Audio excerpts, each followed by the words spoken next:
Welcome to my channel again. তো দেখো চলে আসছে নতুন আরেকটা ভিডিও নিয়ে। তো আজকে এই ভিডিওটাতে আমরা আলোচনা করব, সামনেই তোমরা জানো যে 1 ফেব্রুয়ারিতে বাজেট রয়েছে।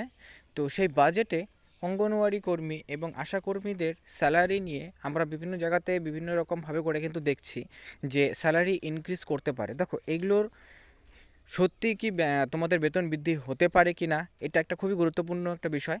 সেই বিষয়টা আমরা দেখব এবং এছাড়াও আরও নতুন নতুন অনেকগুলো তথ্য উঠে আসছে, যেমন পার্লামেন্টে এটা নিয়ে ডিসকাশন হয়েছে। তো কী যাবতীয় ডিটেলস এসছে সেটা আমরা ডিটেলস তোমাদের সাথে ভিডিওতে আলোচনা করব। এছাড়াও কেন্দ্রীয় সরকারের দ্বারা নতুন কি অঙ্গনওয়াড়ি ডিপার্টমেন্টে চালু হতে চলেছে সেটাও আমরা কিন্তু এই ভিডিওতে আলোচনা করব। কারণ এই যে সামনে যে বাজেটটা রয়েছে সেই বাজেটটা কিন্তু খুবই গুরুত্বপূর্ণ। তো সেই দিক দেখতে গেলে পরে মানে ইলেকশনের পর এটা কিন্তু ফার্স্ট বাজেট, সো ইম্পর্টেন্ট সেই দিক দিয়ে। তো কর্মীদের লাস্ট অনেক বছর ধরেই কোনো রকম বেতন বৃদ্ধি করা হয়নি সরকারের দ্বারা। তো সেই দিক দেখতে গেলে পরে বেতন বৃদ্ধিটা খুবই একটা গুরুত্বপূর্ণ বিষয় উঠে আসছে। তো এটা নিয়ে ডিটেলস আলোচনা করব, তাই ভিডিওটি শেষ পর্যন্ত অবশ্যই দেখবে এবং দেখার পর নিজস্ব মতামত অবশ্যই জানাবে। আর যদি তোমাদের ভিডিওটা ভালো লাগে লাইক করবে, চ্যানেল নতুন থাকলে চ্যানেলটাকে সাবস্ক্রাইব করবে এরকম ভিডিওসগুলো সবার প্রথমে পাওয়ার জন্য। তো চলো সময় নষ্ট না করে আজকের যে আপডেটটা রয়েছে সেই আপডেটটা ভিডিওতে আমরা ডিটেলসে আলোচনা করি।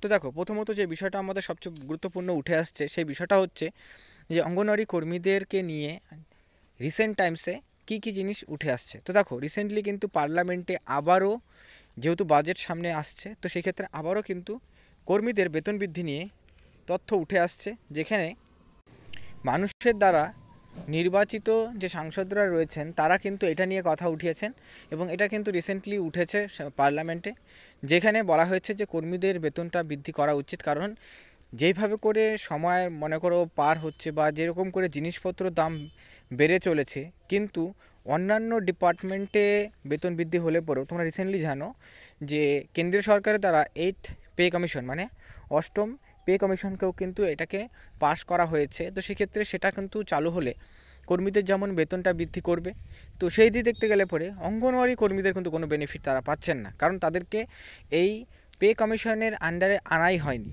তো সবচেয়ে গুরুত্বপূর্ণ বিষয় যেটা, দেখো বেতন বৃদ্ধি তো একটা বিষয় অবশ্যই গুরুত্বপূর্ণ। যদি অঙ্গনওয়াড়ি কর্মীদের পে কমিশনের আন্ডারে আনা হয় তাহলে পরে কিন্তু বেতন অটোমেটিক্যালি সেখানে ইনক্রিমেন্ট করবে। কারণ পে কমিশন আন্ডারে যে স্যালারি রয়েছে সে স্টার্টিং স্যালারি কিন্তু 18,000 টাকা করে রয়েছে। তো এটা কি আদৌ সম্ভব এই নেক্সট বাজেটে? তো দেখো নেক্সট বাজেটে কিন্তু এটা কার্যকর হওয়ার সম্ভাবনা বলতে গেলে পরে অতটা কিন্তু নেই। ঠিক আছে, এমন না যে শুধুমাত্র এই বাজেট আসবে বলে বাজেটের মধ্যেই তোমাদের বেতন বৃদ্ধি নিয়ে পে কমিশনের আন্ডারে নিয়ে আসা হবে অঙ্গনওয়াড়ি কর্মীদেরকে, সেটা কিন্তু না। ঠিক আছে, কারণ এটা হতেও কিন্তু তোমাদের মিনিমাম একটা টাইম লাগবে। যে মনে করো সঙ্গে সঙ্গেই সরকার কিন্তু এটাকে চালু করবে না, এখন কতদিন সময় লাগবে সেটাই হচ্ছে খুব গুরুত্বপূর্ণ বিষয় দেখার রয়েছে। আর বেসিক্যালি কি এখানে স্যালারি ইনক্রিজ করবে কিনা, দেখো স্যালারি ইনক্রিজ করার কিন্তু চান্সেসটা অবশ্যই রয়েছে। কারণ দেখো প্রত্যেকবারই কিন্তু বাজেটের মধ্যে অঙ্গনওয়াড়ি কর্মীদের জন্য, আশাকর্মী বা চুক্তিভিত্তিক কর্মীদের জন্য কিছু না কিছু কিন্তু সরকার তরফ থেকে দেওয়া হয়ে থাকে। তো সেই ক্ষেত্রে এর আগের বার যে বাজেট হয়েছিল সেখানে শুধুমাত্র অঙ্গনওয়াড়ি কর্মীদের যে আয়ুষ্মান ভারত যোজনা আছে সেই যোজনার সাথেই কানেক্ট করা হয়েছিল। তো এবারও কিন্তু অঙ্গনওয়াড়ি কর্মীদের কিছু না কিছু তারা কিন্তু অবশ্যই পাবেন। সেই ক্ষেত্রে দেখার রয়েছে যে কী কী জিনিস এখানটাতে অ্যাড হতে পারে। ঠিক আছে, সবচেয়ে গুরুত্বপূর্ণ যেটা স্যালারি, তো স্যালারি ইনক্রিজ হওয়ার চান্সেসটা অবশ্যই রয়েছে, এমন যে না যে একদমই নেই। কারণ লাস্ট 5-6 বছর ধরে কিন্তু কোনো রকমভাবে করে কেন্দ্র সরকারের দ্বারা অঙ্গনওয়াড়ি কর্মীদের বেতন ইনক্রিমেন্ট করা হয়নি, যদিও কিনা বিভিন্ন রাজ্য সরকার তারা কিন্তু বেতন বৃদ্ধি করেছে। পশ্চিমবঙ্গের কথা বললে পরে পশ্চিমবঙ্গ সরকার তরফ থেকেও কিন্তু যে ইলেকশনসটি ছিল সেই ইলেকশনের আগেও কিন্তু বেতন তারা বৃদ্ধি করেছেন।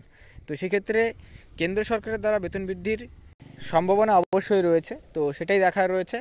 আরও আপডেট আসলে আমরা অবশ্যই তোমাদের সাথে আলোচনা করার চেষ্টা করব। বাট আজকে এতটুকু, ভিডিওটি দেখার জন্য অসংখ্য ধন্যবাদ।